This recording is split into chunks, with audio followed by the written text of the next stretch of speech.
G'day everyone, my name is Zach and welcome back to Printed. This week I want to be doing something slightly different again, and we're going to try and keep these videos coming out very regularly.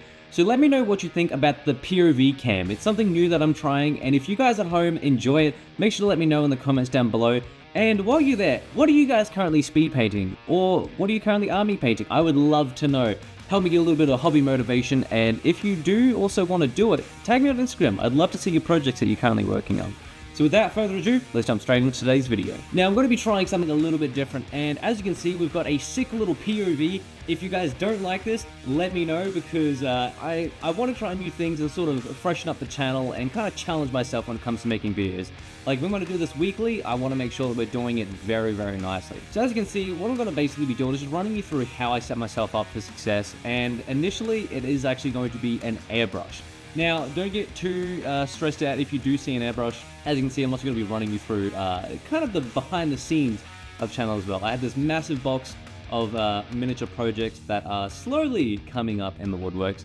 But today we're going to be jumping in with our death shell crawlers. To get the ball rolling on these models, what I'm going to be doing is starting off with a nice little Zenithal highlight. Now, if you don't have an airbrush at home, what you can actually do is grab a white can of spray paint and just ever so lightly go over the top. You definitely won't have as much control, but you can definitely Zenithal things very easily and get a similar effect. Now, pretty much what I'm going to be doing with this, since I've got an airbrush, I'm going to be focusing on the areas that are going to catch the most light. So things that are at the top. And as you can see, the model is kind of shiny as well, which gives me a nice little guide on where to place those highlights. So we're basically just going to be following the way that the light goes and building up that very slowly. It just gives us a little bit of visual interest and does 90% of the work for us. Now, after this, I'm just going to be grabbing some Plague Bearer flesh and just going over the entire model. This is going to serve as our sort of mid-tone to highlight and do the other 10% of the work, basically. Now, putting this through the airbrush, you do actually have to thin contrast paint. All the time, I'll just throw a little bit of airbrush medium in it, and it just thins them down beautifully. As you can see, I'm just doing a little bit of backflow to mix everything through, testing it on my glove there, and then we're good to go. So when I'm doing this, I'm actually going to go through with just a little bit of a light pass over the first thing, and as you can see, it builds up beautifully over those white highlights that we've done. We've got some nice Zenithal information in there, and we can really make the most of it with this transparent paint. Now, if you are following this at home and you don't have an airbrush, all of these steps can actually be replicated with a paintbrush or rattle cans if you are so inclined. You won't get exactly the same result, but it will be very similar. The best part about the airbrush is I can actually have a little bit more control over the thickness of the layers and how opaque I want them to be. This just helps me build up the colors a little bit nicer. Now, once this is all said and done, what I'm actually going to do is come back in with a turquoise ink. This is going to create a nice dark shadow as well as build up a little bit more visual interest. And doing this step is super easy with an airbrush. You can actually also just wash this in the recesses if you want to do a recess shade, or just using a paintbrush just to gently glaze it into areas and create that information in there. And as you can see, it builds up very quickly, and this is mostly like the majority of the model all done and dusted. Super quick, super easy, and it's actually super fun because I'm not having to get caught up in all the details and everything. Now, when I'm done airbrushing, I always make sure to take the pressure out of my airbrush, because I found that with my last one, it killed itself because there must have been a leak or something somewhere, and it kept running the motor and eventually just burnt itself out after, I think, nearly 6 months to a year. Which, all things considered, it was a cheap airbrush, but I do want it to last, so this is kind of a little bit of a housekeeping thing and a little bit of a tip for those guys at home with airbrushes. Don't always keep them on, because they may or may not just keep on filling up the tank. Jumping over to my painting station, I'm just going to go ahead and grab some lead belch and go over all the parts that we want to be met on. This is a super easy step, and as you can see, it just adds a little bit more visual interest and breaks up that green color very nicely. Now, I don't mind going a little bit brighter with this, because what we can actually do is later on in the steps, we can grunge it down and make it look super sexy. Next up, I'm just going to paint in all the brass areas, all the copper sections, if you will. Now, for this, I do actually use, funnily enough, brass scorpion. This paint is a little bit of a nightmare to work with, because my pot is very old, and for whatever reason, it takes so long to mix. I don't know, it's something to do with the old pigment or something, but it's super hard. So luckily enough, I do have a vortex mixer, which makes my life super easy. And having stuff like that, I do actually find helps me speed paint a little bit faster. Just because I'm not sitting there having to shake the paints myself, I can come through, just put them on the vortex mixer, and it does a much better job. Now I'm just going to go through, paint this over all the areas that I want to be bronze, /brass, /copper, and then we'll jump on to the next step. For all the flesh sections next, I'm just going to be doing a nice simple base coat of Bugman's Glow.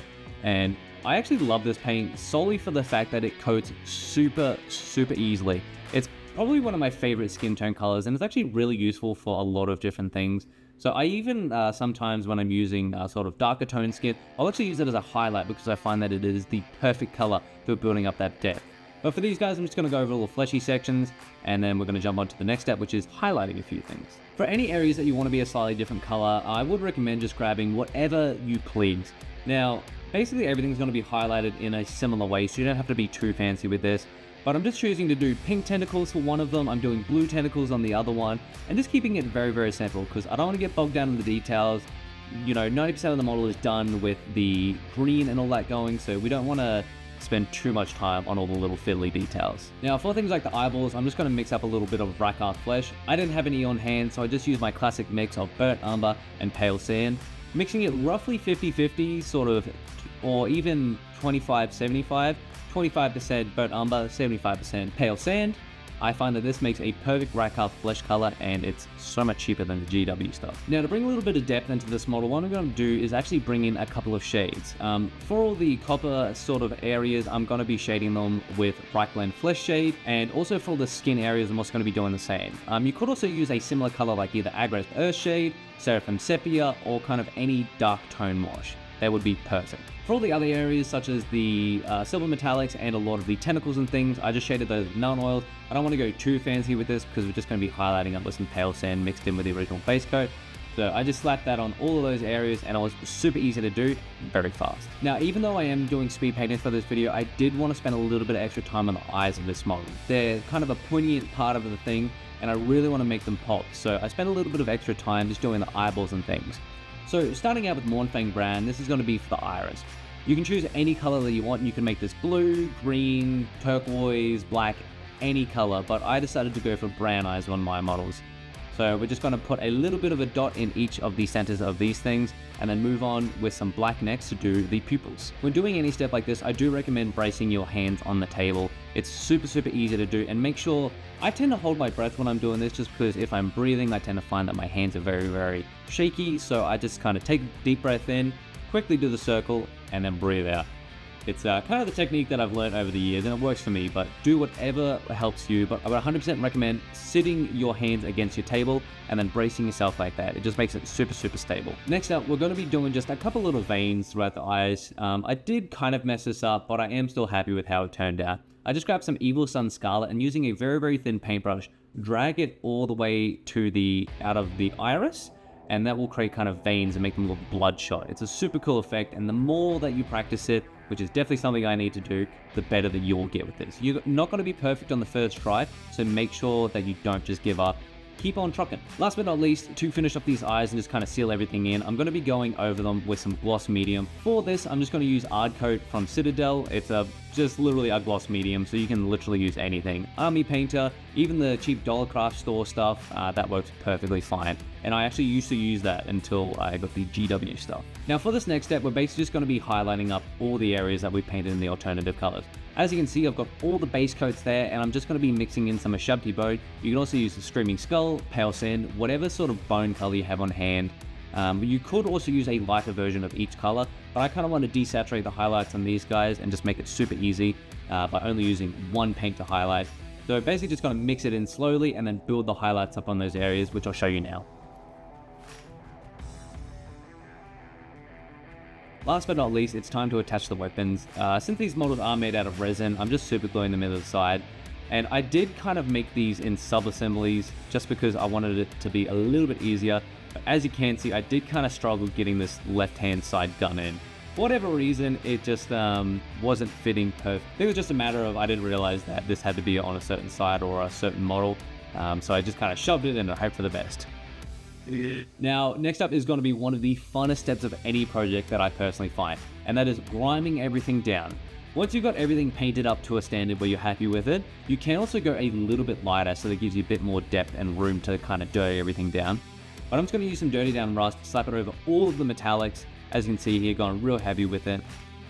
A big tip when it comes to these Dirty Down products is I would highly recommend putting it in warm water. This helps loosen up the sediment down the bottom, as well as shaking the ever-living crap out of it. And once you've shaken it, getting a toothpick or just something like even a paintbrush and just kind of stirring up the bottom. These tend to have a little bit of sediment sitting at the bottom, and I find that shaking it isn't quite enough. So I get either a toothpick or something like that and just jam it in there until it's all good to go. And I found that if you repeat these steps, it tends to come out a little bit nicer than usual. Now for all the metallic colors, I'm just going to be highlighting them up with a mix of the base coat plus some aluminium from a Vallejo Air. This is super simple to do, and it's actually an optional step. You don't have to do it. If you are focused purely on speed painting, I'm going to go a little bit above and beyond because I'm having a lot of fun with this, which is something I definitely recommend doing. If you enjoy painting and you're kind of getting into it and really liking it, don't stop. Like, just keep going. Let that creative juice flow. So I did that right here, just mixing a little bit with our Brass Scorpion base coat and just kind of went over the upper areas to highlight them. Super simple and just makes them pop. Now just to get some cheaty OSL in this, I just grab my airbrush and go over anything that's sort of light / where I want to glow with a little bit of white ink. This is the same ink that I use on the primer layer, which is very handy. And for all the pink highlight areas, I'm just going to use a fluo from Vallejo. This is just literally a fluorescent color, and I just spray it over all those areas. Gives it a nice little glow, and this is kind of the color that I use to tie in all of my Death Guard models, and I think it makes them really pop. So without further ado, ladies and gentlemen, let's go and see the final reveal. I know I tend to say this for all of my models, but I am super happy with how these guys turned out. As you can see, they're looking super gross, very grimy, very Death Guard-y. And I'm gonna be honest, I'm absolutely adoring this army. This Death Guard army has probably got to be one of the easiest ones that I've ever painted, sort of army-wise, and probably one of the nicest. I definitely am super keen to build something a little bit bigger, wink. So keep an eye out for that project coming. For those who don't know, Mezgeek does have a slightly bigger model. So for those who do know, I'm sure you 100% know what I'm talking about. But without further ado, thank you so much for watching. And if you did enjoy this video, make sure to leave a like on it. And if you're a new face here, I'd love to see you join our community of hobby heroes. We've had a bunch of people join us in the past week, and I'm super keen to get these videos out faster and faster every week for you. So don't forget to subscribe to keep up with the latest. And until next time, everyone, thank you so much for watching. Bye.